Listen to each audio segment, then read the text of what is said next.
మామిడి ఫలానికి ట్రంప్ దెబ్బ తగిలింది. ప్రతీకార సుంకాలతో మామిడి రైతులకు కొత్త కష్టం వచ్చి పడింది. మామిడి ఎగుమతులపై ట్రంప్ టారిఫ్స్ తీవ్రమైన ప్రభావం చూపిస్తున్నాయి. దేశంలో అన్ని రాష్ట్రాల్లో కంటే తెలుగు రాష్ట్రాల్లోనే మామిడి పంట సాగవుతుంది. ఇక్కడ సుమారు 7,64,500 ఎకరాల్లో మామిడి సాగవుతుంది. ఏటా 24,45,900 టన్నుల మామిడి పండ్లు ఉత్పత్తి అవుతున్నాయి. అయితే దేశం నుంచి ప్రతి ఏడాది అమెరికాకు ప్రతి సంవత్సరం 45,000 టన్నుల మామిడి పండ్లు ఎగుమతి అవుతూ ఉంటాయి. ఇందులో తెలుగు రాష్ట్రాల నుంచే 10,000 నుంచి 15,000 టన్నులు వెళ్తూ ఉంటాయి. బంగినపల్లి, తోతాపురి, కేసర్ వంటి రకాలకు అమెరికాలో డిమాండ్ ఎక్కువ. ఈ ఎగుమతుల విలువ 150 కోట్ల నుంచి 230 కోట్ల రూపాయల వరకు ఉంటుంది. తాజాగా సుంకాల పెంపు మామిడి పండ్ల ధరలపై తీవ్రమైన ప్రభావం చూపే అవకాశం ఉంది. ఎగుమతుల ఖర్చు మరో 50 కోట్లకు పైగా ఉండే అవకాశం ఉంటుంది.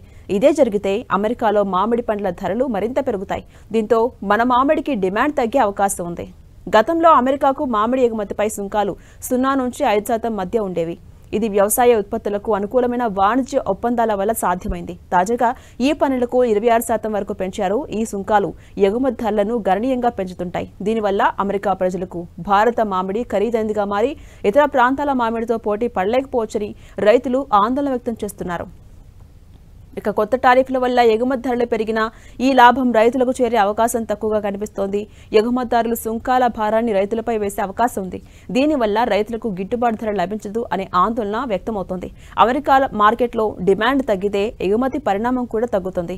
ఈక్వెడార్, ఇండోనేషియా వంటి దేశాలు తక్కువ ధరకు మామిడిని సరఫరా చేస్తే భారత రైతులు మార్కెట్ను కోల్పోయే ప్రమాదం ఉంది.